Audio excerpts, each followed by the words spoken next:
Bonjour à toutes et à tous et bienvenue pour ce 25e rendez-vous de la COP éducative Brésil.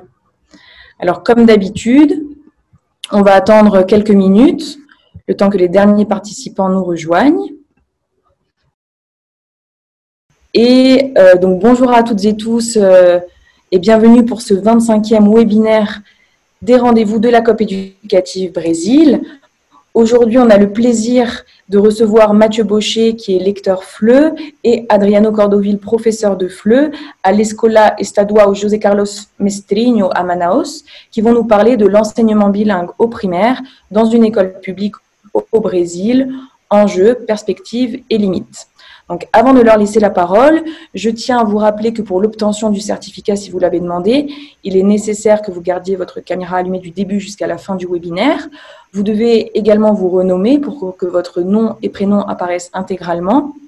Et à la fin du webinaire, Ingrid Pérez, qui m'accompagne aujourd'hui, qui est animatrice IFPRO Brésil, que vous connaissez sûrement déjà, va vous donner un code mystère que vous devrez indiquer dans l'enquête de satisfaction. Donc, soyez attentifs à la fin du webinaire à ce fameux code mystère. Donc, par ailleurs, la présentation d'aujourd'hui va durer plus ou moins 1h15. Donc, il va y avoir 2 témoignages, comme je vous disais, celui de Mathieu Baucher et celui d'Adriano Cordovil.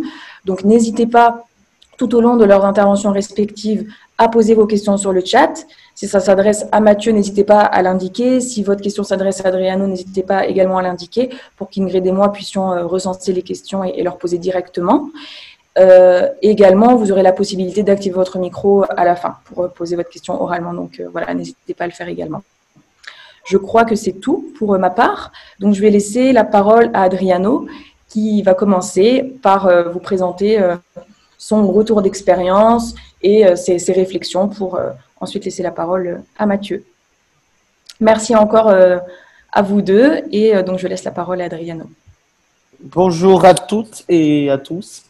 Je m'appelle Adriano, je suis professeur de français à l'école bilingue de Manaus. C'est une école militaire à temps complet qui travaille avec des élèves depuis le CP jusqu'à la terminale. Et tous les élèves, ils ont le contact avec la langue française depuis le tout début jusqu'à la dernière année. Et c'est un plaisir d'être ici, de partager cette petite expérience, cette énorme expérience avec vous, parce que je ne suis pas trompé, nous sommes l'une des seules écoles qui font marcher le bilan. Déjà, voilà, je veux dire, c'est pas au projet encore où on commence à déployer les projets. C'est un projet déjà stabilisé. Et voilà, je vais vous préparer quelque chose et je vais vous parler de mon expérience personnelle. Puis après, je passe la parole à mon collègue Mathieu Baucher qui va nous montrer comment il regarde l'école depuis le lecteur FLE. Et bon, on y va, on continue. Donc, école bilingue, CMCB Manaus. Je vais commencer par le nom de l'école, ça c'est une chose vraiment intéressante. Jusqu'à aujourd'hui, on a deux nominations officielles parce que l'école, elle a été conçue au sapeur-pompier pour la gestion. Mais le nom de la CEDUC n'a jamais été enlevé parce qu'il faut toute une loi, un régiment interne et ça doit être soumis à la chambre d'éducation. Et puis après, on va voir un seul nom. Donc, on est, en fait, et ça représente beaucoup la réalité de notre école. On est moitié militaire, on est moitié CEDUC. C'est le secrétariat d'éducation. Et ça, c'est vraiment un grand défi. Parce que quand tu réponds à plusieurs personnes, tu dois négocier différemment avec différents types de gestion. Et voilà, je ne sais pas si on est tous brésiliens, mais on connaît bien les démarches administratives de notre petit pays. Et ça prend du temps. Ça prend vraiment du temps. Mais au fur et à mesure, on a réussi à avoir de petites conquêtes avec lesquelles on a pu développer notre petit projet. Et c'est des petits projets-là que je vais vous parler aujourd'hui. L'école bilingue de corps de sapeurs-pompiers et l'école José Carlos Mestrinho. Comment ce projet il a commencé? C'est bizarre de vous dire un petit peu de l'histoire, mais on a l'Université fédérale d'Amazonas ok, qui a un groupe de professeurs, docteurs, qui forment nos professionnels de langue française de cet État. Mais on n'a pas eu la chance de voir naître ces projets depuis le département de lettres langue française. C'est bizarre ce que je vous avais dit, mais c'est un désir personnel d'un commandant de sapeurs-pompiers. Il voulait avoir une école. Vu que la police militaire de Manaus, on en a 7 déjà, et elle, à l'époque, elle venait d'inaugurer le 8e. Et jaloux, le commandant, il était jaloux, il a dit non, je veux aussi une école. C'est pas possible. La police, elle a 7 écoles, et moi, j'en ai 0. Non, c'est pas possible. Je veux une école bilingue. Ils veulent une école et elle va être bilingue. Et moi, j'adore la France. Elle va être portugais-français. Et c'est comme ça qu'on a décidé d'avoir une école bilingue à Manaus. C'est pas magie, c'est pas un groupe de professeurs. Non, c'était comme ça. En désir d'un commandant. Et je ne sais pas si vous connaissez la réalité de la vie militaire. C'est le commandant, c'est le plus haut. Il a cherché dans la caserne une personne qui avait la formation de langue française. Et à ce moment-là, c'est le moment où l'a trouvé Eline, notre coordinatrice pédagogique. Elle faisait le sauvetage à la plage de la Ponta Negra, parce qu'à Manaus, on a des fleuves immenses, donc on peut se baigner, tout ça. Elle faisait le sauvetage, elle était tranquille, et elle a reçu une mission. Et pour le militaire, une mission, c'est une mission. Elle doit être accomplie, n'importe que ce soit. Et c'est comme ça qu'a commencé notre petite histoire. Quand Eline, elle sort de la sauvetage aquatique, il va chercher si on a un moyen d'établir cette école dans la même année, c'était impossible. Parce qu'il n'y avait pas de documents formels qui pourraient avoir dans le même texte et dans le même contexte une école bilingue, militaire, à temps complet, et surtout portugais-français. Donc, il n'y avait pas ces contextes, il n'y avait pas en plan formel, il n'y avait pas en papier voilà, le papier, c'est le plus important pour le secrétariat d'éducation, qui pourrait mettre en place et qui pourrait commencer notre petit projet. Et Eline et tous les militaires en ce moment qui ont été conçus pour l'école bilingue comme une caserne ont commencé à travailler sur ces projets. Et c'était vraiment difficile. D'accord? C'était vraiment difficile parce que quand tu arrives avec un nouveau projet, avec des militaires dans une école publique, dans une zone sociale qui n'est pas trop bien desservie par les autorités. Voilà, on a un pouvoir parallèle qu'on ne peut pas nier dans notre pays qui commence à mesurer des forces. Et tout ça, on a passé pour établir à la fin une école bilingue. Donc, c'est un petit panorama, ça, on peut discuter un autre jour. Mais c'est comme ça que l'école bilingue s'est formée. Mais la seule chose qui a été imprévue, c'est sa formation. Aujourd'hui, on a une belle équipe de professeurs de français qui ont réussi en concours public, donc ils sont définitifs.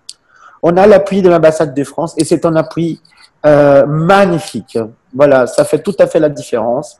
Soit avec les formations éducationnelles, soit avec une formation pour les enfants, pour les professeurs et même pour les autres fonctionnaires. Mais les partenariats avec des industries et des usines françaises qui sont ici, au pôle industriel de Manaus, nous a fait changer de panorama, nous a changé le cap. Ça a augmenté la qualité de l'ambiance, surtout l'ambiance. Nous avons une belle salle de sport, nous avons des salles qui sont bien climatisées, nous avons une peinture tout à fait différente de celle qu'on a retrouvée quand on est arrivé. Donc, c'est une autre ambiance. Donc, voilà, si tu regardes des dehors au dedans, l'ambassade de France et notre travail, des professeurs de FLE, de la coordinatrice et tous les professeurs aussi, même si au début, ils étaient contre notre arrivée, nous sommes maintenant une grande équipe qui fait la différence avec cette école. Mais voilà, ça c'est le panorama complet. Moi, je vais vous parler d'une seule chose qui c'est la plus importante. Et ça, je dois un petit peu à Mathieu. J'adore travailler avec Mathieu parce que Mathieu, c'est le mec qui dit non. C'est le mec qui dit que ça ne va pas marcher.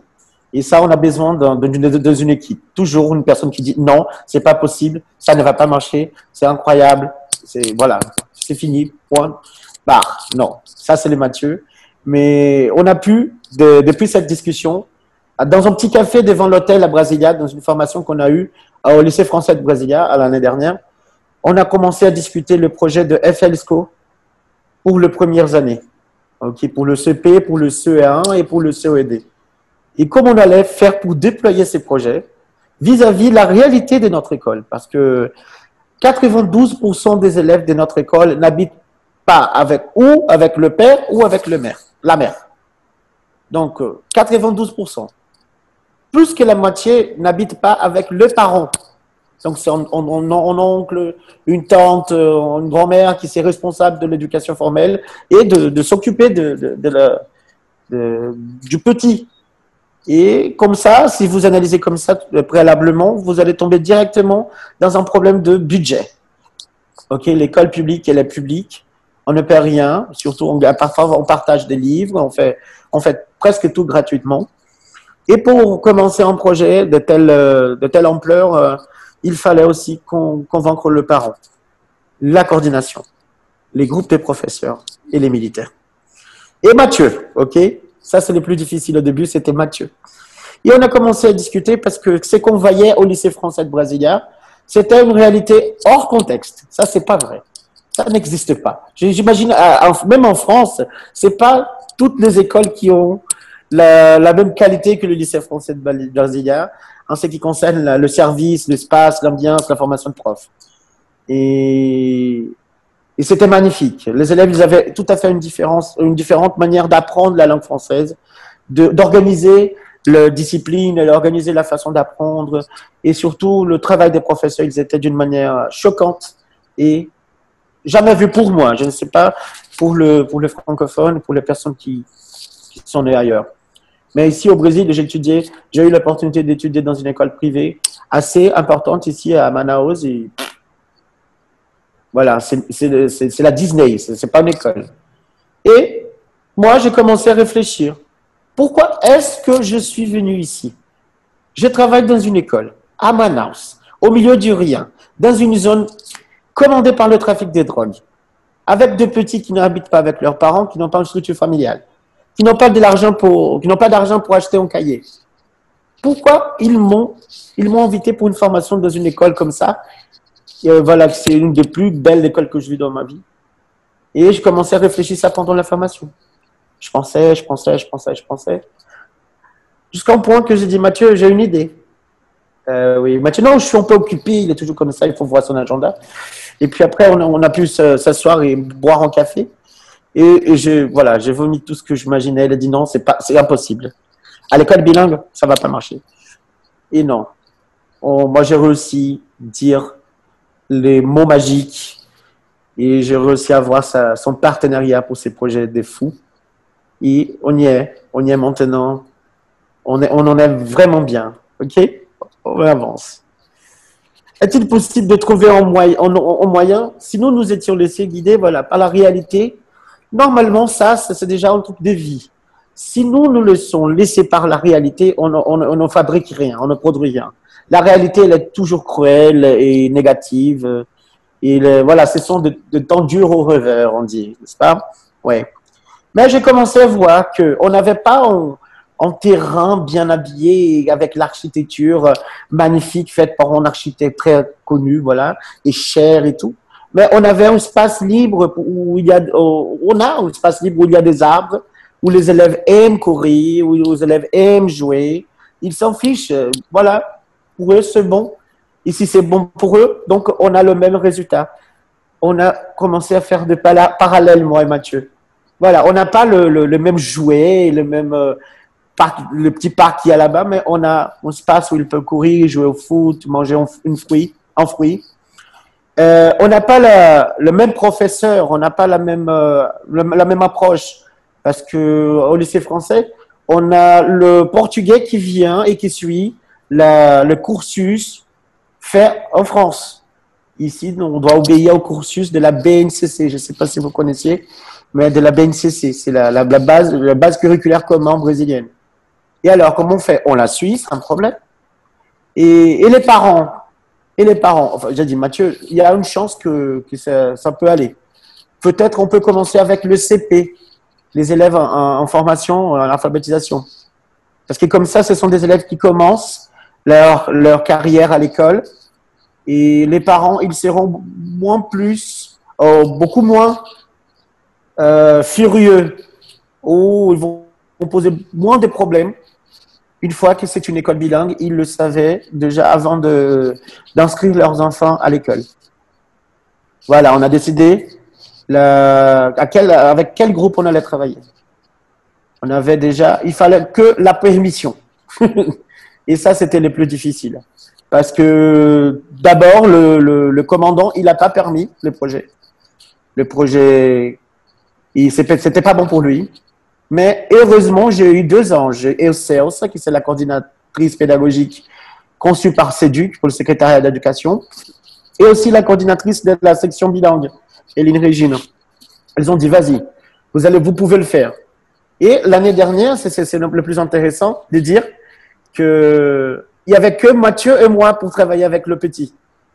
Il n'y avait que 2 professeurs de FLE et un professeur a été conçu par l'ambassade de France. C'est le professeur lecteur, Mathieu. L'autre professeur de français qu'on disposait, il travaillait avec le Fondamental 2 et le lycée. Donc, c'était que moi et Mathieu. On a dû nous organiser d'une manière presque impossible.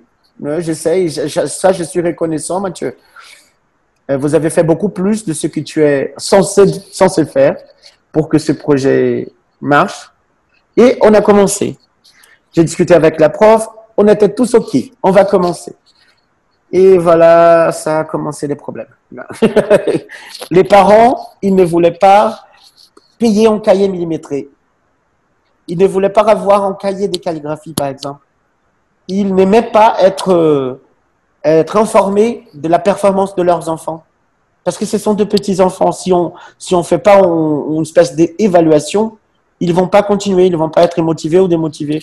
Si on n'attelle pas la participation de parents, c'est fini, c'est mort, impossible. Mais on a dû continuer. Donc il y a quelque chose ici que je vais vous parler un petit peu, n'est-ce pas? Et voilà, il y a un parcours un peu plus complet. Après, là, je pense que on peut vous passer. Mais ça, ont été des étapes qu'on a fait, les étapes techniques. Comment on va faire, quelle durée, comment évaluer, comment mener la situation avec les parents, les militaires et la coordination pédagogique et les groupes de professeurs aussi. Parce qu'il fallait, n'est-ce pas, franchement, il fallait avoir un accord informel avec la professeure du CP. Je ne sais pas si vous savez, mais à Manaus au moins, le CP, le CE1 et le CED, vous avez toute la journée un seul professeur. Un seul. Donc, moi, je travaillais 20 heures, mais je faisais un peu plus. Mathieu travaillait aussi, mais faisait un peu plus pour qu'on puisse travailler. Tu vois.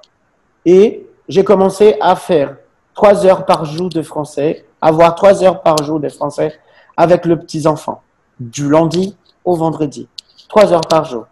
On est arrivé à nous organiser de telle manière qu'ils avaient du contact avec la langue française 3 heures par jour. Et ça a commencé à avoir des résultats.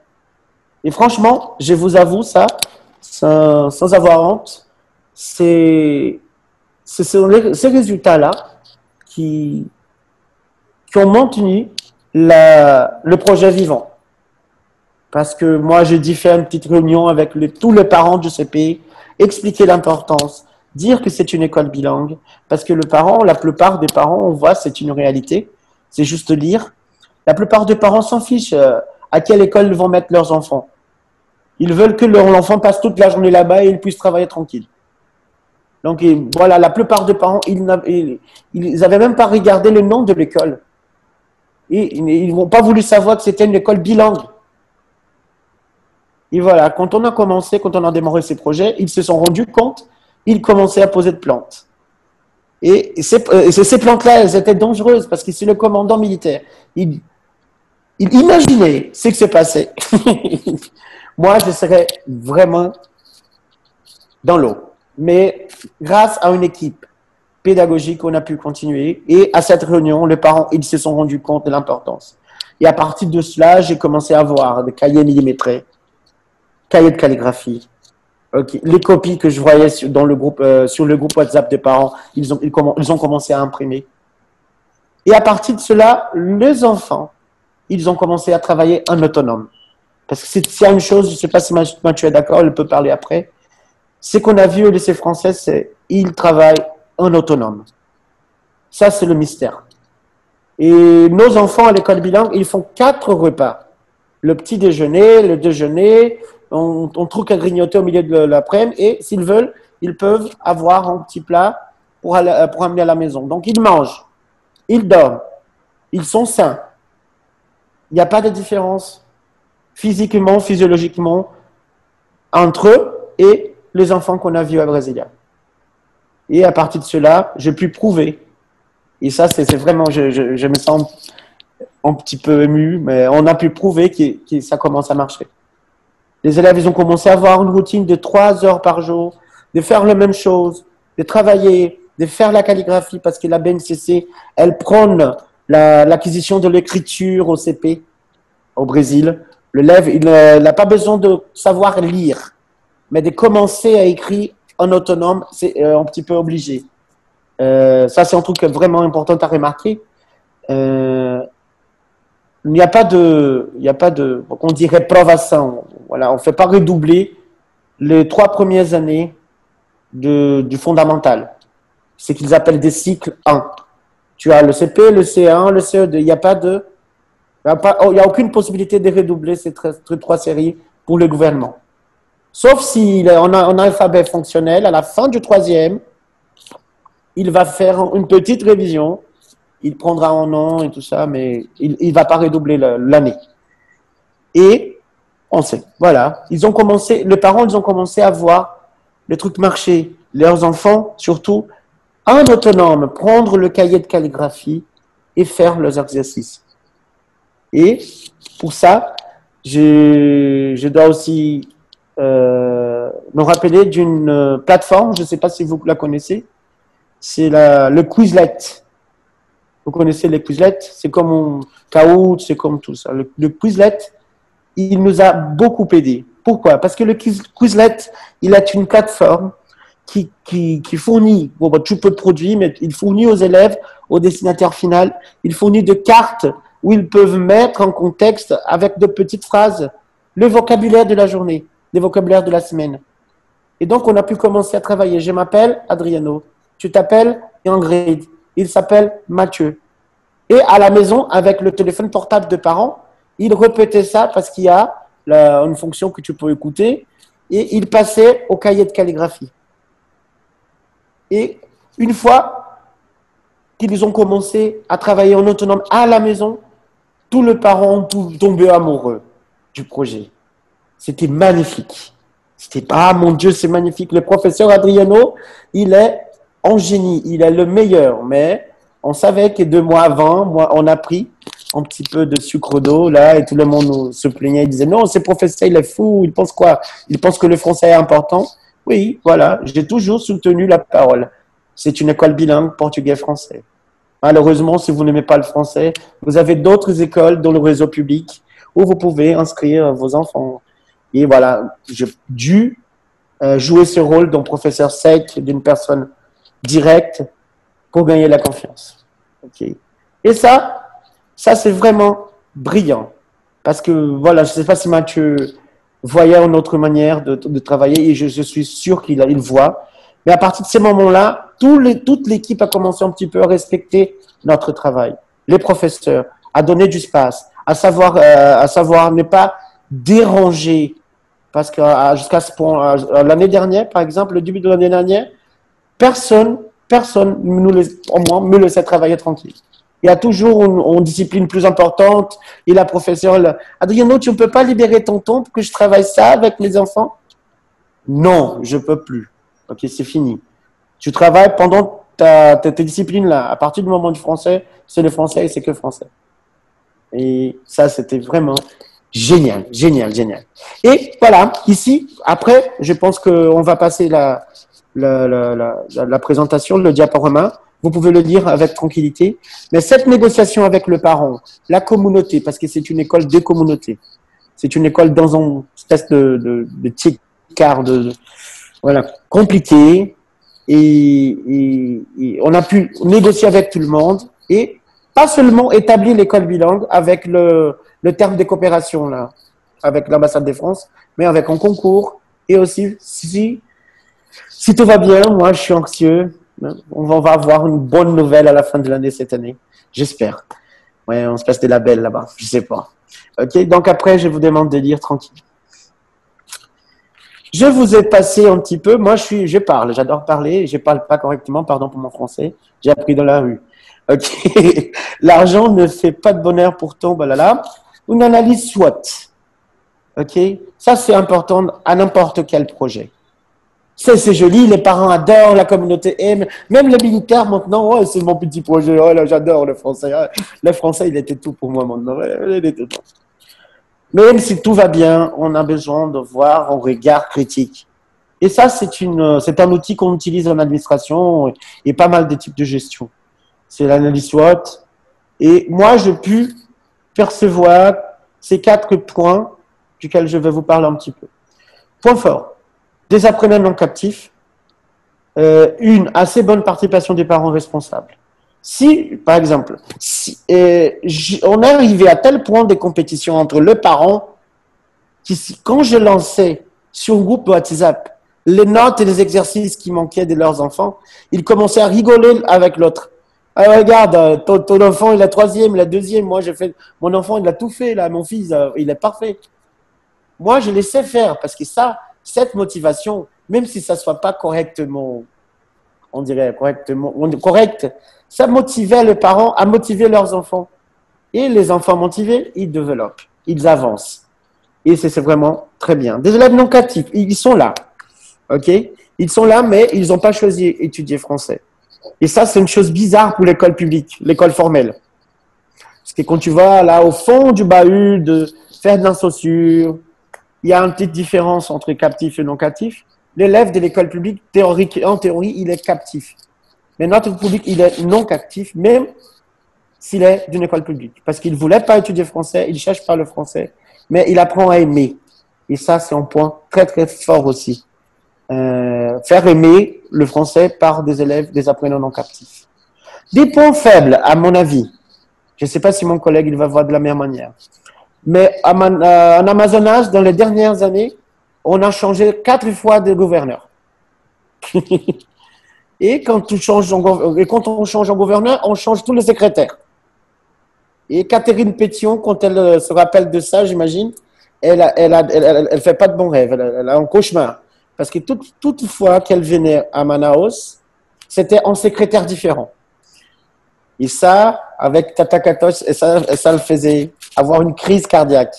Elle détestait cette situation de toujours répéter la même chose, la même réunion et le même accord. Et on n'avançait pas. Et ça, c'est vraiment compliqué, mais pas seulement pour l'Amazonas, je pense, mais pour le Brésil. Et ça, pourquoi ça, c'est un point faible pour l'école bilingue? Parce que quand tu changes le secrétaire, tu changes le commandant de forces de sécurité. Et le commandant des forces de sécurité change le responsable de tous les départements. Et heureusement, à l'école bilingue, on a pu rester avec le même. OK? Mais Mathieu, il peut témoigner, on a commencé à vivre le changement de commandant. À partir de cette année, on a changé 2 fois déjà de coordinateur et de directeur. Et ça, c'est normal en tant que caserne, en tant que département militaire. Mais pour une école, ça, c'est vraiment compliqué parce qu'on a une coupure de la ligne de raisonnement et de travail et on doit se refaire à tout instant. Les opportunités. Moi, je centrais les opportunités surtout à la vie des enfants. OK? Parce que quand on est arrivé, c'était une école normale et on m'a dit, je ne sais pas si c'est vrai, que cette école, elle allait fermer et devenir en dépôt du secrétariat d'éducation. Parce que c'était impossible de contrôler le crime, la prostitution, le trafic des drogues dans l'école. Et le pire, c'était que c'était des enfants de 10 ans, 12 ans. C'était vraiment, vraiment dur à vivre. C'était vraiment choquant. Parce que moi j'habite dans un autre lieu, j'ai d'autres amis, j'habite dans une autre boule. Je vis dans une autre boule. Et quand je vis ça, un enfant de 12 ans à 6 heures du matin, avec 5 grammes de cocaïne dans dans la poche. J'ai dit, putain, quel monde j'ai vu. C'est pas possible. C'est un enfant de 12 ans.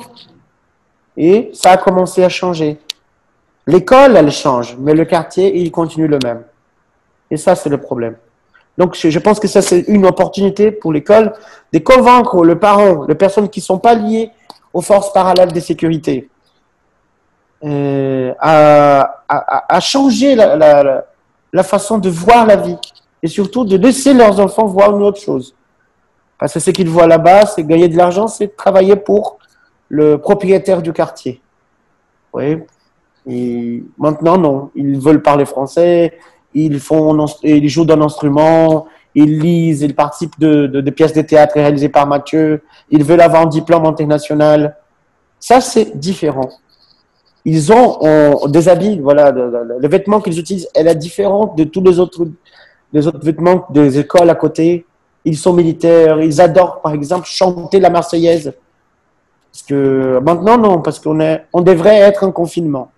Oui, mais on ouvre les écoles de petit à petit et on n'a pas de formation militaire.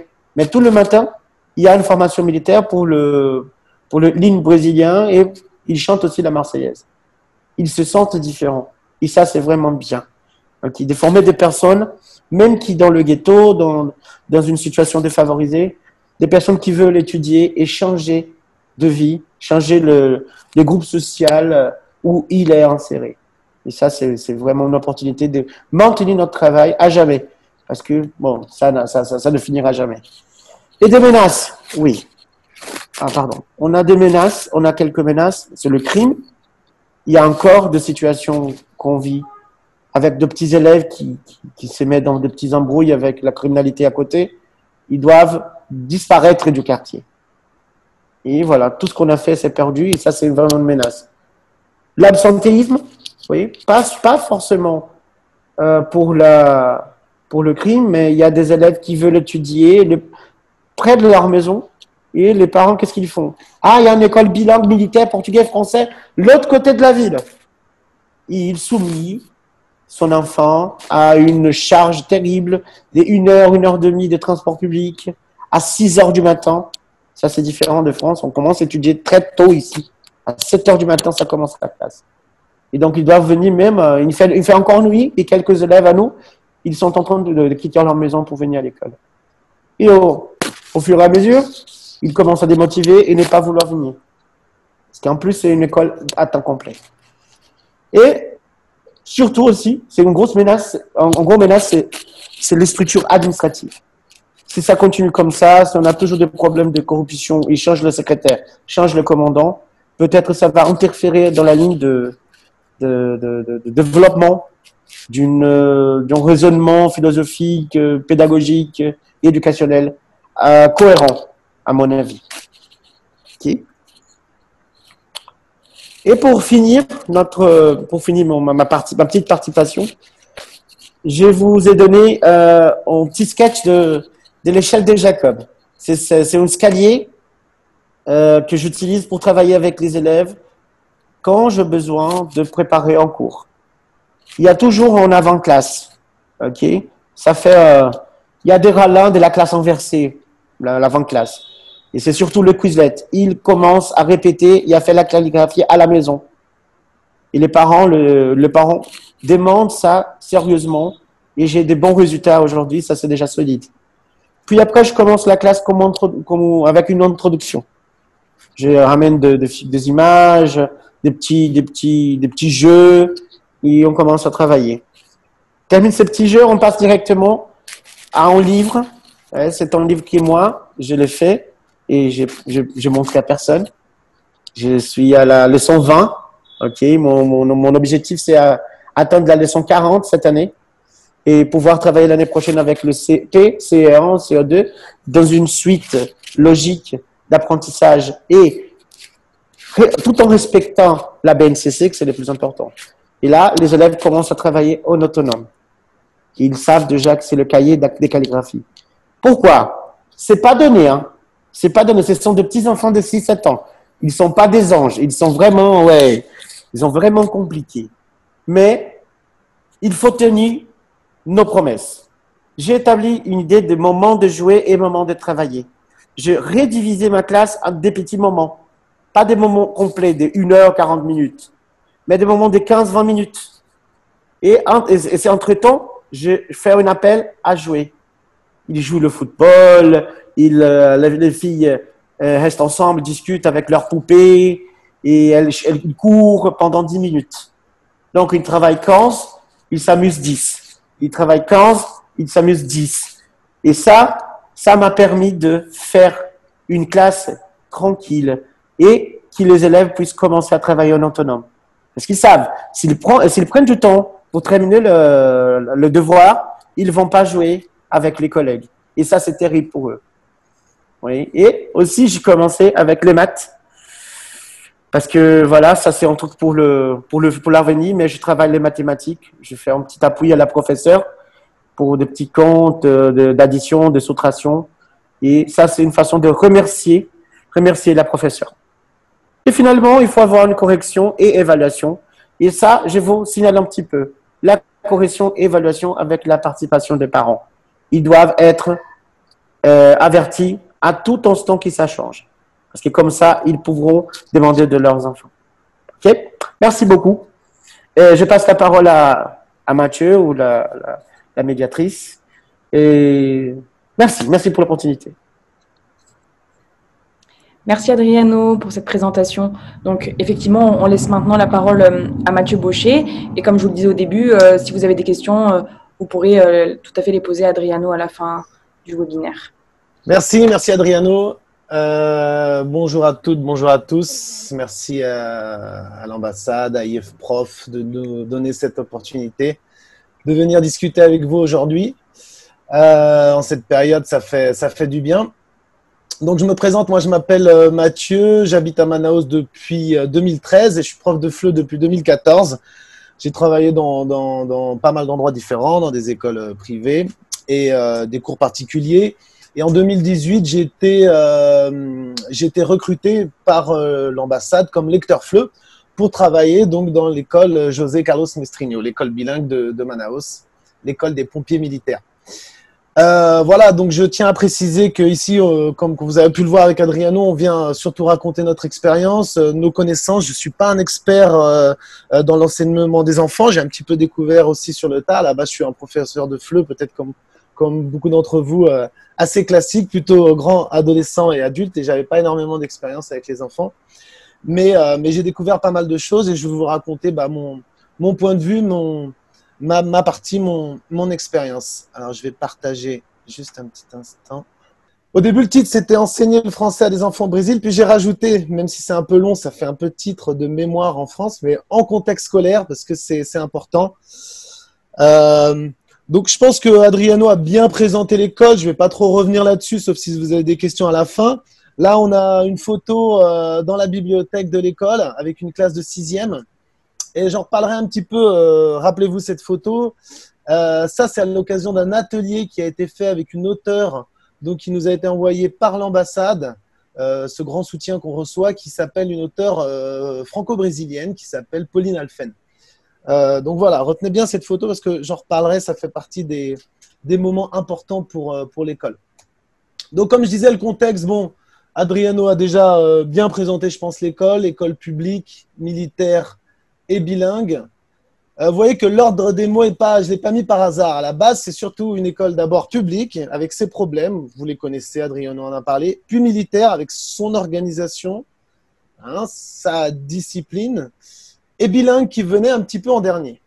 On verra ça, ce que ça tend à évoluer. Nous, on le souhaite en tout cas, que bilingue soit en tout premier, quoi. Et je vais expliquer comment est-ce que nous, on travaille pour que ça arrive.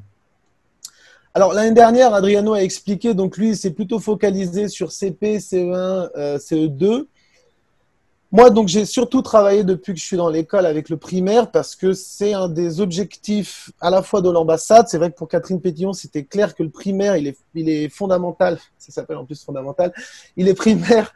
Le primaire est fondamental parce que c'est là qu'on peut commencer à vraiment avoir un projet d'avoir des enfants bilingues. C'est plus difficile si on commence au collège. Donc, vraiment, mon travail, j'ai travaillé un petit peu avec le collège, mais mon travail en général, il s'est pas mal focalisé sur le primaire. Là, je vais vous raconter un petit peu mon expérience plutôt avec CM1, CM2, puisque l'année dernière, je les ai plus eus, même si j'ai travaillé avec plein d'autres classes et j'ai fait d'autres choses. Mais je les ai plus eus puisque lui, Adriano, était concentré sur CP, CE1, CE2, comme il a raconté. Et ce sont des années importantes parce que c'est les premières années à l'école où ils ont vraiment des DNL. Donc DNL, pour ceux qui ne savent pas, discipline non linguistique, c'est sciences et mathématiques. Donc pour ces années, par exemple, 4e, 5e année, CM1, CM2, en termes d'horaire, ils ont 3 heures de français, 1 heure de sciences en français et 1 heure de mathématiques en français. Donc voilà, avec 3 profs donc différents. Et bien sûr, ils ont toutes les disciplines en portugais. À la base, ça c'était le fonctionnement standard jusqu'à présent. On verra si petit à petit ça évolue, j'en reparlerai à la fin. Et ce sont aussi les classes qu'on a présentées au label France Éducation cette année. On a réussi à obtenir le label France Éducation, qui sera, je pense, officiel peut-être pour l'année prochaine. Enfin, en tout cas, on a la labellisation et pour l'instant, elle porte uniquement donc, sur les 4e, 5e années parce que pour le label France Éducation, donc pareil, j'ai pas trop le temps de détailler ce label, vous pourrez aller chercher, j'ai mis des liens aussi à la fin. Mais c'est un label donc de standard des écoles bilingues dans le monde qu'on a obtenu via avec le soutien de l'ambassade. Et ce label ne porte pas nécessairement sur toute l'école, mais peut porter sur ce qu'ils appellent des filières. Donc pour l'instant, 4e, 5e année. L'objectif, c'est évidemment que toute l'école soit un jour labellisée. Et pareil, on en reparlera à la fin. Donc voilà pour le contexte, c'est un petit peu de l'expérience dont je vais vous parler, plutôt avec donc, des enfants qui ont entre 9 et 11 ans. Je l'ai dit, moi je suis professeur de FLE à la base. Donc j'arrive à l'école, j'ai une approche FLE.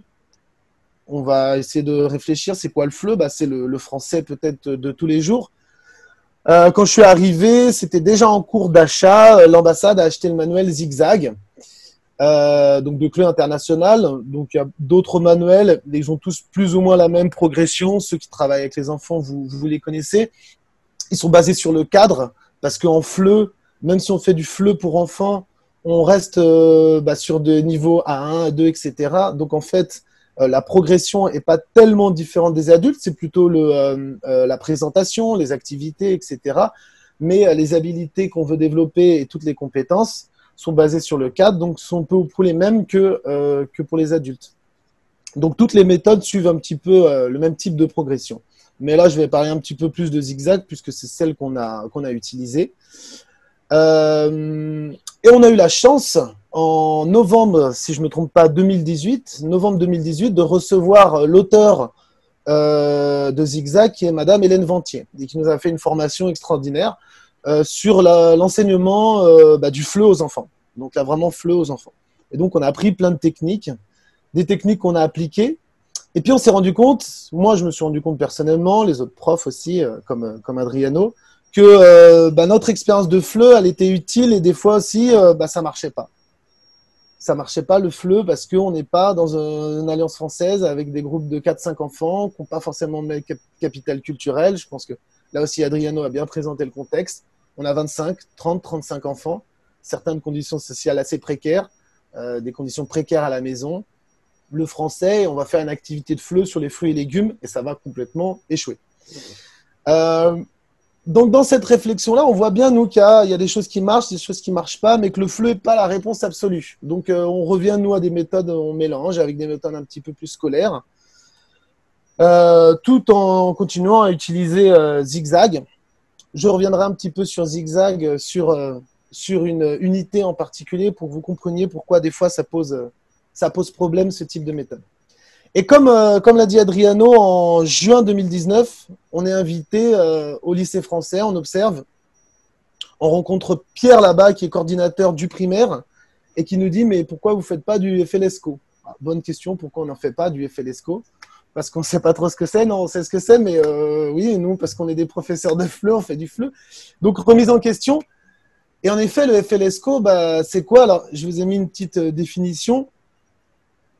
Le FLE, donc, c'est, comme j'ai dit, le français du quotidien. Par exemple, parler des fruits et des légumes ou des animaux de la ferme. Le français, langue de scolarisation, Alors, j'ai mis dans le titre ici approche, mais c'est un objectif, c'est un français qu'on va pouvoir réutiliser à l'école dans n'importe quelle matière. Par exemple, même si je fais des mathématiques en français, théoriquement, c'est le prof de FLE et FLESCO qui va, lui, travailler le vocabulaire du mathématique. Le prof de mathématiques est là pour faire des mathématiques, même s'il parle en français. Donc, le FLESCO, c'est le matériel, c'est la classe, c'est plein de réalités liées à l'école et à la scolarisation, un vocabulaire, etc., que l'enfant doit acquérir pour pouvoir tout simplement suivre des cours dans n'importe quelle discipline en français. Le FLESCO, on le retrouve beaucoup en France dans les UP2A qui je sais plus les lettres exactement, U2P2A, je confonds, bref. Ce sont des classes d'accueil aux enfants migrants ou enfants du voyage, généralement, qui parlent peu ou pas français quand ils arrivent en France et qui sont scolarisés et qui ont besoin, évidemment, d'apprendre rapidement un français scolaire pour pouvoir suivre des cours normaux, entre guillemets. Voilà. D'ailleurs, je vous mettrai des liens à la fin parce que c'est avec les CASNAV qui s'occupent de ce type de classe en France qu'on trouve beaucoup de ressources pour travailler le FLESCO. Et nous, là, c'est un petit peu une révolution dans le sens où on voyait bien que travailler les fruits et légumes, les saisons ou les animaux de la ferme, c'est sympa, mais ça amuse les élèves, mais finalement, ça colle pas, quoi. Et en fait, il y a deux problèmes. Il y a à la fois le FLE qui n'est pas forcément adapté, et donc il faut faire du FLE adapté, et il faut aussi faire du FLESCO et quelque chose de plus scolaire, ce qu'a commencé par exemple à faire Adriano, tout simplement en faisant de la calligraphie, apprendre à lire et écrire en français en même temps qu'en portugais. Et pourquoi pas? On s'est dit, et pourquoi pas? Et ça a fonctionné, plutôt qu'apprendre simplement des animaux ou des choses comme ça. Donc, je vais lire juste la citation pour qu'on comprenne un petit peu le FLESCO. Les objectifs pédagogiques poursuivis à l'école dépassent le champ du FLE. Les élèves scolarisés reçoivent un enseignement du français qui doit les mener non seulement à maîtriser une langue courante, du FLE, mais aussi qui leur permettra de disposer des outils langagiers de l'école. C'est ça, là, c'est la partie centrale pour moi. Les élèves devraient être capables de suivre un cours de mathématiques, de SVT, de s'orienter dans un manuel scolaire, donc les consignes, etc., de comprendre des consignes, de faire des recherches au CDI. Évidemment, ça explore un nombre de thématiques très, très large. Et le gros avantage de ça aussi, c'est que le FLE traditionnel qu'on a avec des méthodes type zigzag ou autre, c'est que des fois, il est complètement décalé par rapport à la réalité des élèves. Par contre, le FLESCO, ça, c'est la réalité crue de leur quotidien à l'école. Alors, on n'est pas obligé de prendre les deux extrêmes, hein. C'est pas tout blanc ou tout noir dans la vie, mais on tend, nous, à mélanger les deux. Et c'est comme ça que j'ai essayé de travailler, donc avec mes classes de CM1, CM2. Là, par exemple, je vous ai mis deux unités pour qu'on comprenne un petit peu mieux concrètement. Une de zigzag, la fameuse sur les animaux de la ferme, qui est très sympa. Mais déjà, à Manaus, ils connaissent, hein, attention, ils connaissent évidemment ces animaux-là. N'importe quel enfant de 1 an et demi connaît ces animaux-là. Mais s'ils ne viennent pas de la campagne, d'intérieur, un âne, ils l'ont peut-être jamais vu. Enfin, ça correspond pas trop à leur réalité. Ceux qui habitent vraiment en milieu urbain à Manaus, c'est sympathique, c'est rigolo, quoi. Mais c'est pas trop, ça parle pas trop, la thématique. Donc, c'est une activité que j'ai faite qui marche, mais pas avec toute la classe, quoi. Qui marche pas avec toute la classe. À côté, on a une séquence de FLESCO que j'ai faite à l'occasion de mon mémoire. Donc, la discipline, c'était enseignement des langues aux enfants. Et donc là, l'objectif, c'est d'apprendre le lexique des opérations. Alors, c'est pas d'apprendre à faire des opérations, ça, je répète, c'est le prof de maths, c'est le lexique des opérations. Nous, on est toujours sur du français, mais un français spécifique avec un objectif.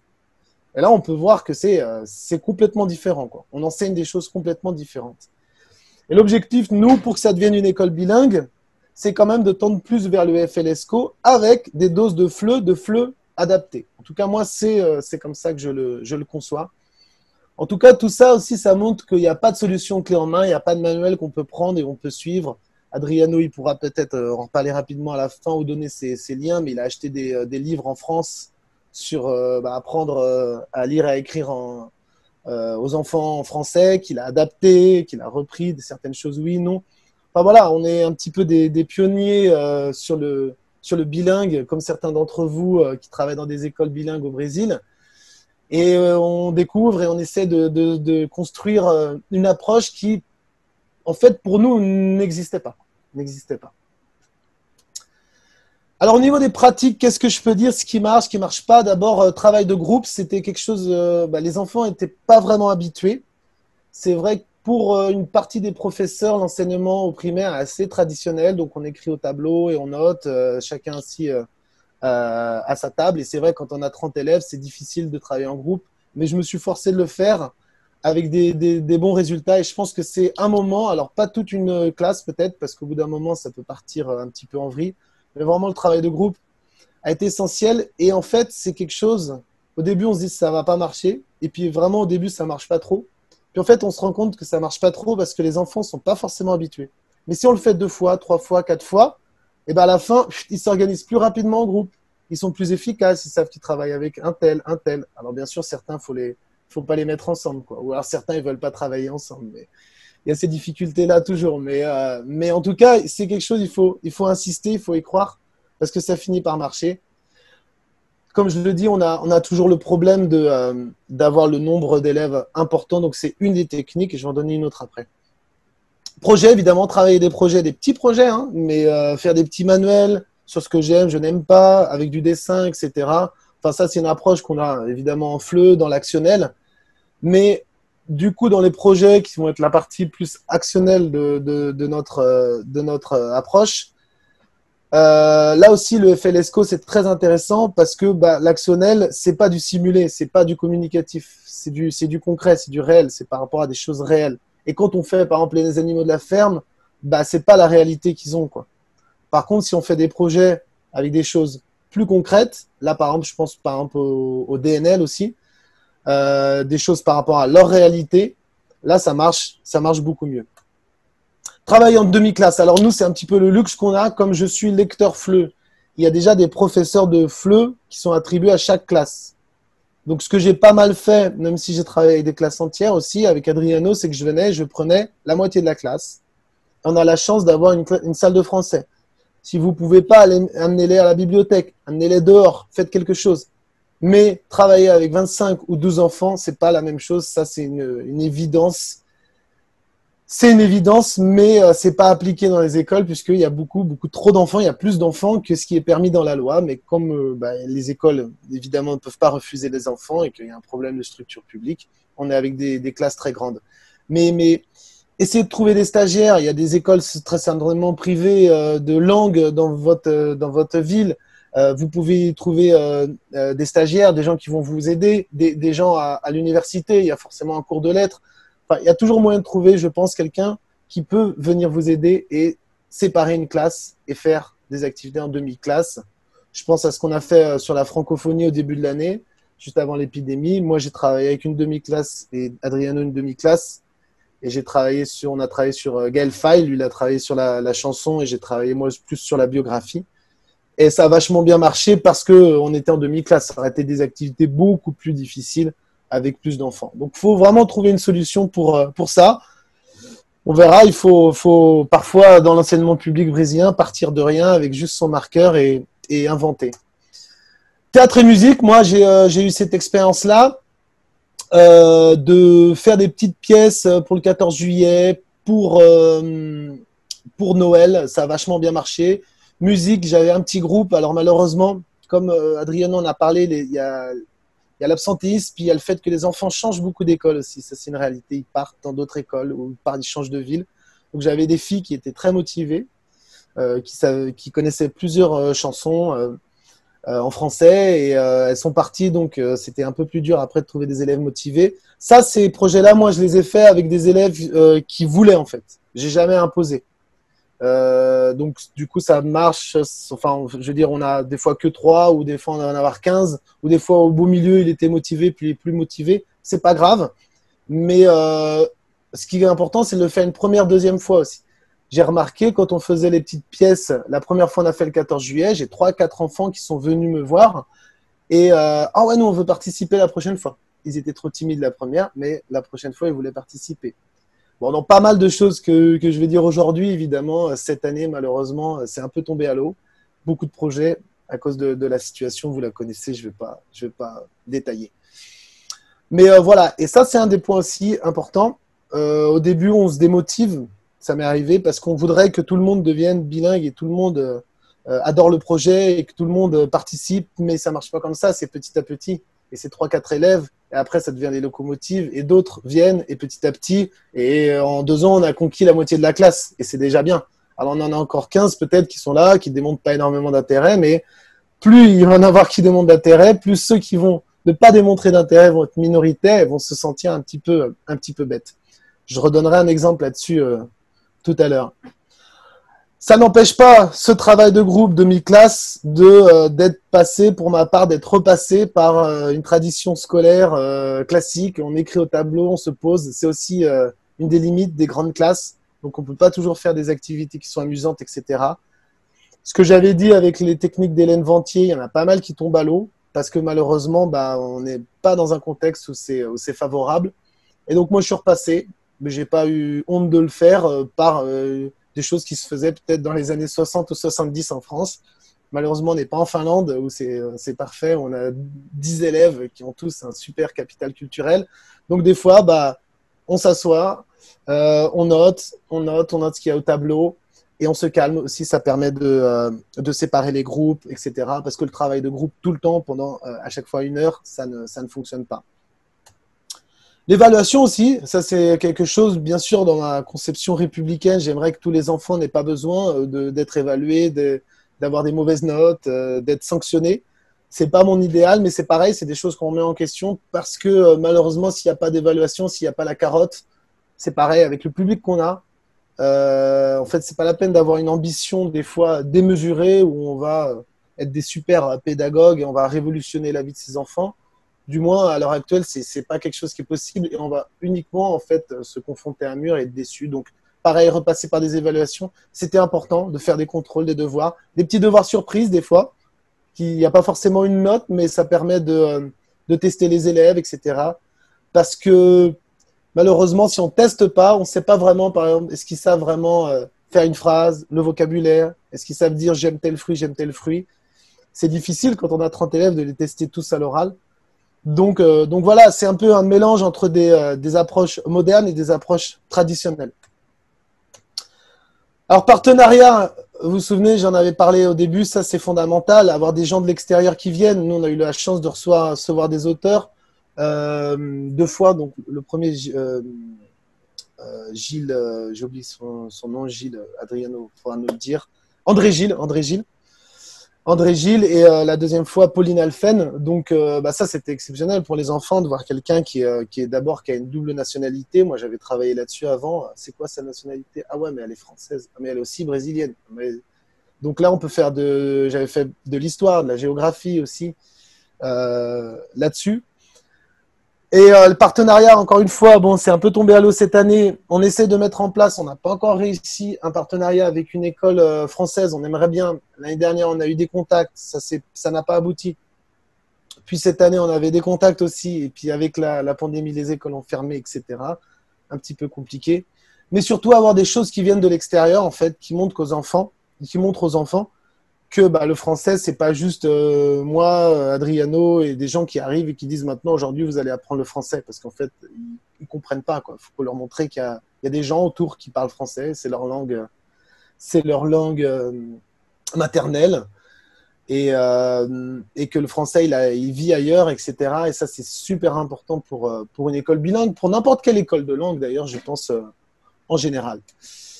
Et puis, outil numérique, Adriano, on a un petit peu parlé. Je voudrais juste dire que nous aussi, on a ce problème-là.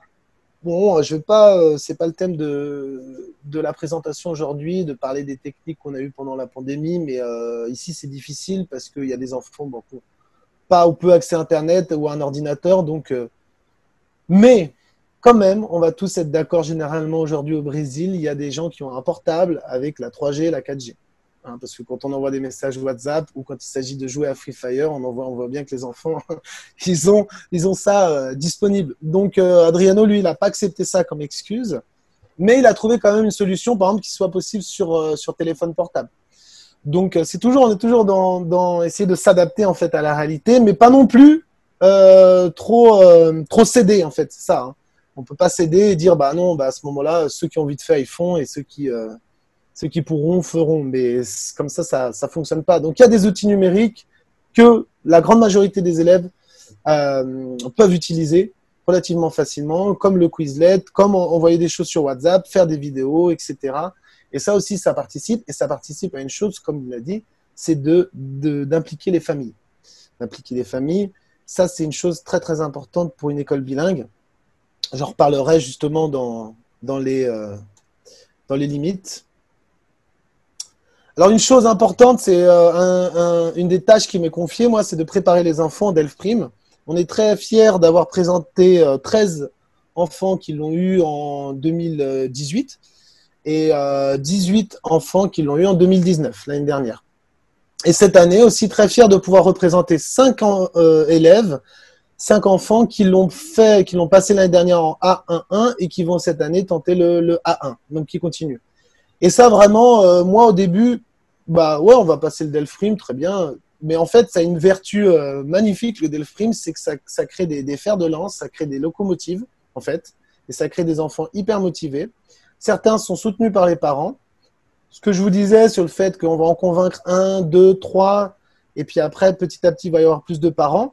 Bah, comme la compétition, il y a eu, par rapport aux parents du CP, la compétition dont a parlé Adriano, bah aussi par rapport au DELF Prime, les parents entre eux, ah mon enfant il a fait le DELF Prime, maintenant je veux qu'il le refasse à un niveau plus avancé, puis ah ben mon enfant il n'a pas fait le DELF mais je suis sûr qu'il est capable, et cette année j'ai des mamans qui sont venues me demander, qui étaient prêts à payer l'inscription, j'ai dit bah non, bah, il reste des places, on va inscrire votre enfant, je ne les avais pas mis dans la liste parce que je ne peux pas malheureusement inscrire 50 élèves. Et j'ai des mamans qui sont venues me demander, alors pas des centaines, hein, c'est comme je disais, c'est petit à petit, mais ça fait quand même plaisir de voir des mamans qui s'impliquent dans l'éducation de leur enfant et qui veulent que leur enfant passe un test de français. Et donc, c'est pas tant le test en lui-même, la sanction tu l'as pas, c'est plutôt toute la préparation et tout ce que ça va créer, ça va susciter. Et c'est vrai que ces groupes-là qu'on a, qui préparent le DELF, d'ailleurs, ils ont cours dans l'école d'Adriano qui nous aide. Donc, je tiens à le remercier. Et ils peuvent témoigner dans l'école d'Adriano que ce sont des enfants qui ont un bon petit niveau en français, quoi. Surtout ceux qui l'ont fait l'année dernière. Et moi, je suis dans des cours avec ces 5 enfants-là où je m'exprime quasiment toutes les consignes en français, etc. Donc, c'est un boom par rapport à quand je suis arrivé il y a 2 ans, quoi. Et pour l'instant, c'est que 5, je répète, mais peut-être l'année prochaine, ça sera 7. Je sais que je peux en avoir d'autres qui vont suivre ce mouvement-là. Et j'ai donc des parents et des enfants aussi qui viennent me voir, qui m'ont demandé expressément de vouloir participer à la préparation du DELF. Donc voilà, ça c'est vraiment une motivation. Je reviens sur ce que j'avais dit aussi, l'évaluation, hein, faire des concours, préparer un diplôme, préparer un examen. Bah, ça peut paraître un petit peu scolaire et traditionnel, mais toute cette préparation-là, bah, elle a vachement de vertus. Alors, limite et perspective, bah, moi, quand je suis arrivé, vraiment, ce qui m'a semblé, évidemment, pour moi, prof de FLE, une école bilingue, c'est l'évidence, quoi. Si je pouvais inscrire mon enfant dans une école bilingue, je foncerais, quoi. Mais en fait, pour beaucoup de gens, en France, au Brésil, pourquoi une école bilingue? Et puis, pourquoi une école bilingue français? Évidemment, aujourd'hui, les gens, ils pensent, bah, bilingue anglais. Enfin, c'est une vision utilitariste de la langue. Et on s'est confronté vachement à ça. Et je pense que ça, c'était un des points les plus importants, les plus difficiles, c'est la communauté à convaincre. Je pense qu'Adriano en a bien parlé. Se repenser, donc aussi là, je l'ai montré, je suis prof de FLE, le FLESCO, les enfants, je ne connaissais pas. Il faut toujours se repenser, se remettre en question comme professeur, sinon on n'avance pas. Je suis un petit peu le français de service, comme a dit Adriano, un petit peu chiant, je sais pas, toujours à râler, à pas être convaincu, mais en fait, c'était aussi histoire de repenser comment est-ce qu'on allait vraiment aborder l'enseignement. Pour aboutir à ma conclusion, d'une école avec du français à une école bilingue. Donc la vision que les gens en fait ont d'une école bilingue, c'est pour ça aussi communauté à convaincre, c'est bon bah il va y avoir 3 heures de français, puis sinon c'est une école normale. Mais c'est pas ça une école bilingue. C'est pas ça une école bilingue. Et on est encore dans ce processus-là. C'est beaucoup plus que ça. C'est une école où partout on a un affichage dans les 2 langues, etc. Où il y a des profs, même si c'est pas leur discipline, qui parlent français, qui peuvent éventuellement partir en France. Enfin. Et ça prend du temps. Ça prend beaucoup de temps, surtout au Brésil, pour des questions plus administratives, comme Adriano en a parlé. Et aussi parce que, en termes de nombre d'heures de français, il faut convaincre. Et là, c'est le processus dans lequel on est. On voudrait appliquer ce qu'on a fait l'année dernière avec environ 2 heures de français par jour au CP, qu'on puisse l'appliquer au CP, CE1, CE2, pour aboutir vraiment, là c'est vraiment notre idéal, à ce qu'on considère être une école bilingue. Voilà, je vous mets ici les sources. De toute façon, je pense que Marjorie et Ingrid partageront notre présentation. Je n'ai pas mis énormément de liens parce que tout ce qui est FLE pour les enfants, je pense que beaucoup d'entre vous peuvent le trouver par vous-même, mais plutôt ce qui était orienté FLSCO. Voilà, merci beaucoup et on peut peut-être passer aux questions. Merci à toi, Mathieu, pour cette très bonne présentation ainsi que celle d'Adriano. Alors, durant vos présentations respectives, il y a eu une question, je crois, que j'ai écrite de Joao Carlos qui demandait à Adriano si les enfants jouent et parlent en français. Excusez-moi. Adriano, je vous posais cette question, je vous ai posé cette question parce que je me demande quelles sont les opportunités pour que les enfants parlent le français. Parce que, oui, on a vu que vous avez 3 heures de classe de français, les enfants font les devoirs à la maison, mais est-ce qu'elles discutent entre elles en français déjà? Ça a commencé cette pratique. C'est pour ça que je vous ai posé cette question. Je vous remercie d'avance. D'accord, João. Merci de votre question. À la base, nous sommes une école militaire. Et n'importe quel déplacement dans l'école, il doit avoir une ordre. Donc, ils doivent se mettre en ligne, en formation. Et ils connaissent déjà tous le commandement en français. Ils comprennent la classe en français. Et ça qui a laissé étonner la auditrice du label, qui est tout le commandement en français, cahier de calligraphie. Ils connaissaient l'écriture de la classe. C'est pas une chose que tu sens, qui était joué et essayé plusieurs fois pour que ça marche. Ils comprennent comment ça marche, ils comprennent quels sont les commandements. Et oui, moi j'aime bien jouer avec eux, mais pas tout le temps, parce que il y a une chose que c'est mon moment de négociation, c'est le moment de jouer et le moment de travailler. Quand j'ai quelque chose pour jouer, je joue avec eux, ils aiment, je sais qu'ils vont aimer. Mais quand j'ai pas une chose que je suis pas certain, je les laisse jouer en portugais. Tu vois, je les laisse travailler et je les laisse jouer. C'est leur moment. C'est en échange, tu vois. Mais à partir du moment qu'on met français, il dit en France, on parle français. Espagnol. En Espagne, je parle espagnol. Ils mettent ça sur la calligraphie parce qu'ils ont vu sur Quizlet. Ils se sont déjà préparés pour la classe. Et la même chose, ils chantent des chansons. Au feu le pompier. Quand ils sont en formation, comme ils font en portugais. Et voilà, nous sommes une caserne des pompiers là à la base.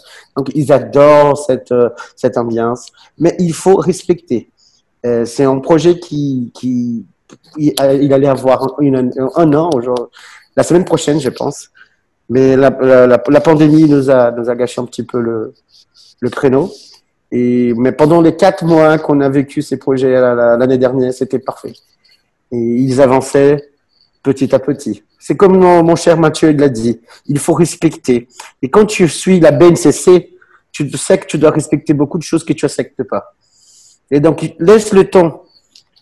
Ils vont comprendre. C'est travailler en autonome, c'est voir le français d'une manière différente, qu'ils sont déjà habitués. C'est pour ça qu'ils apprennent plus facilement. C'est pas parce que la répétition leur fait apprendre. Non, c'est parce qu'ils apprennent comme ça depuis le premier jour d'école. C'est la calligraphie, c'est la lecture, c'est écrit A, écrit E, et voilà, ça devient beaucoup plus proche de leur quotidien et ils acceptent mieux. Merci. Merci, João Carlos, pour la question et Adriano pour la réponse. Il y a une autre question qui est apparue sur le chat, c'est celle de Luciana Pacheco qui dit « Combien d'heures par jour sont-ils à l'école ? En quelle année l'école a-t-elle été inaugurée ? Et c'est l'école qui passe le DELF ?» Voilà, 3 questions en une, donc je vais peut-être commencer par la première. Combien d'heures par jour sont-ils à l'école ? Bon, cette partie-là, ils sont de 7 heures, ils commencent à 7 heures, ils sortent de l'école à 16 heures. OK. Et on commence à voir que ces 3 heures qu'on passe ensemble, elles sont suffisantes. Et ma coordinatrice commence à refaire le programme éducatif pour soumettre à la chambre d'éducation, pour avoir le professeur instructeur de français qui travaille avec le professeur du premier, CP, CE1, CE2. L'école a été inaugurée en 2016. OK. Et le projet bilingue, il a été déployé 6 mois après. C'était vraiment vite, à tous les niveaux, du CP à la terminale. OK. À l'époque, on n'avait pas le lycée, mais maintenant, il va jusqu'à la terminale. Et non, c'est pas l'école qui passe le DELF. Il y a un petit département qui répond à Brasilia, à Manaus, qui passe le DELF.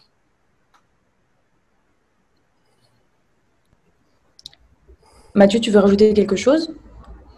Non. Ah d'accord, comme tu avais activé ton micro, je me demandais. Je crois que tu allais peut-être me demander quelque chose. Non. D'accord. Merci Luciana pour la question et Adrano pour la réponse.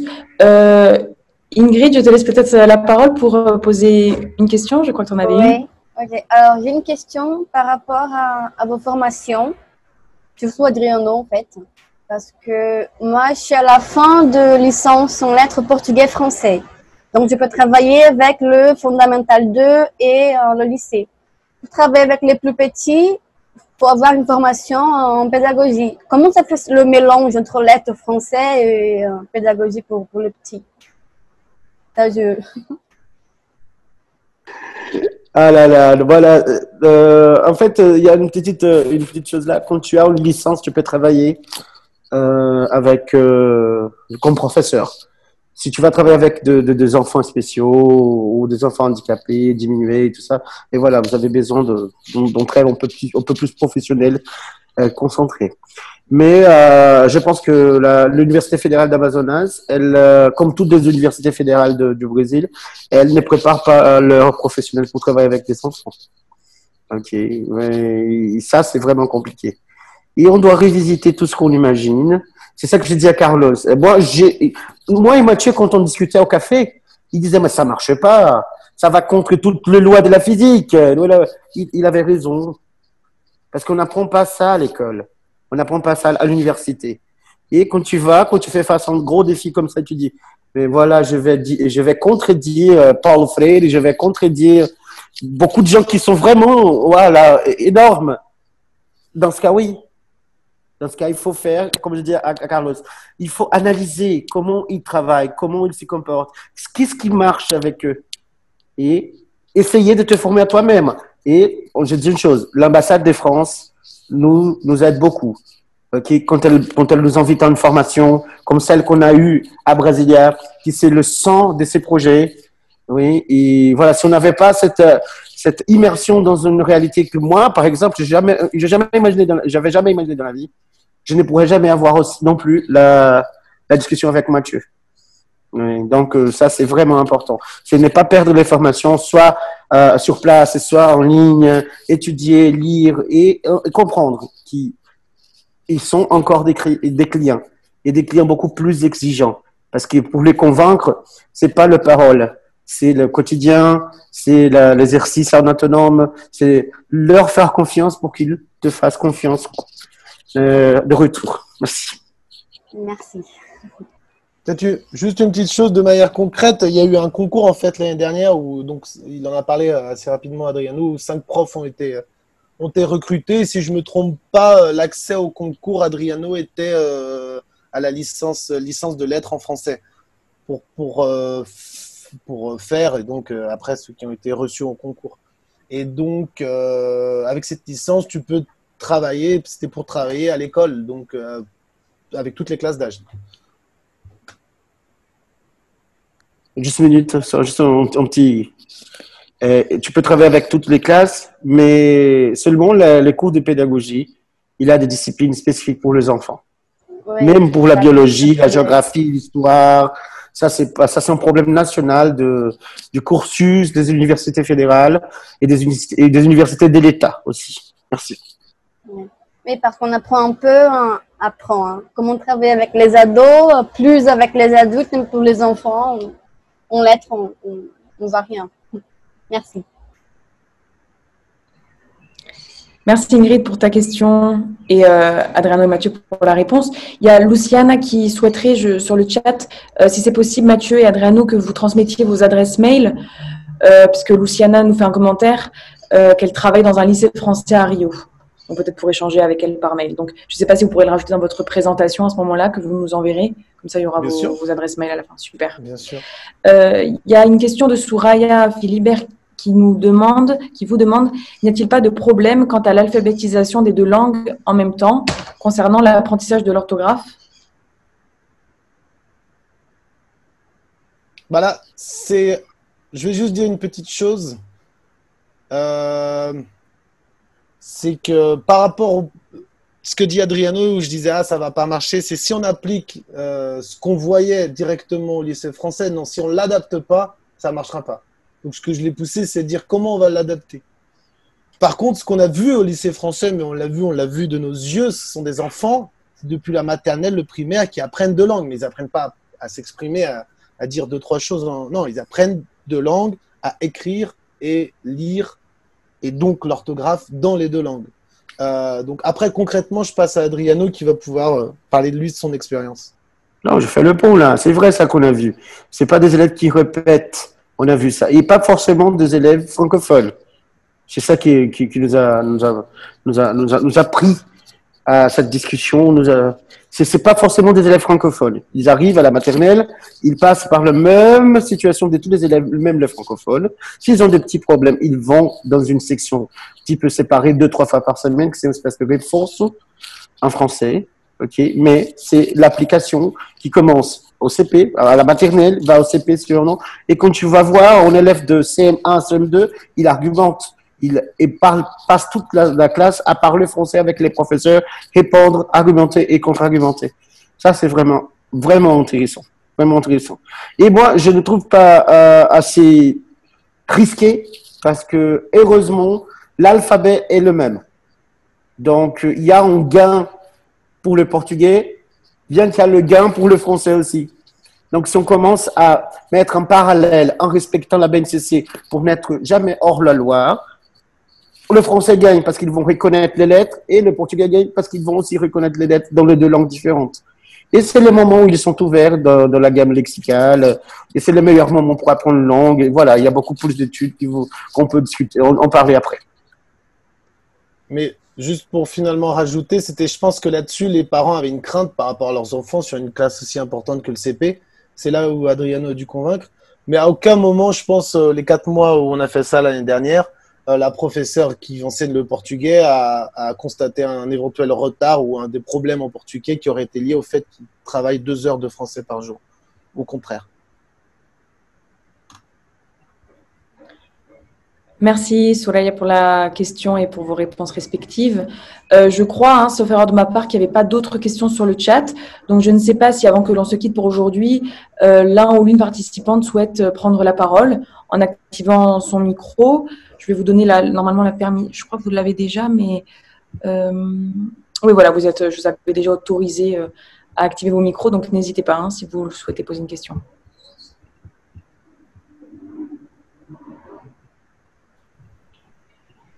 Luciana, je ne sais pas, je vous vois, je ne sais pas si vous souhaitez poser une question.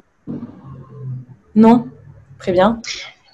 Juste une question que je voulais poser. Vous m'entendez? Oui, Yvonne, oui, on vous entend. Oui.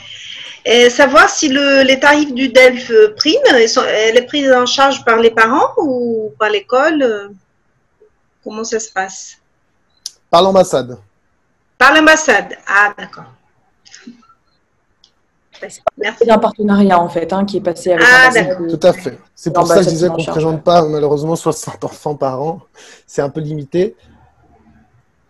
Après, cette année, j'ai eu un cas d'une mère qui m'a demandé, elle voulait le payer. J'ai réussi, j'ai mis son enfant dans la liste. Qui sait, peut-être qu'il y aura des parents de plus en plus chaque année et certains moments vont payer. On espère que ça arrive, mais pour l'instant, c'est l'ambassade.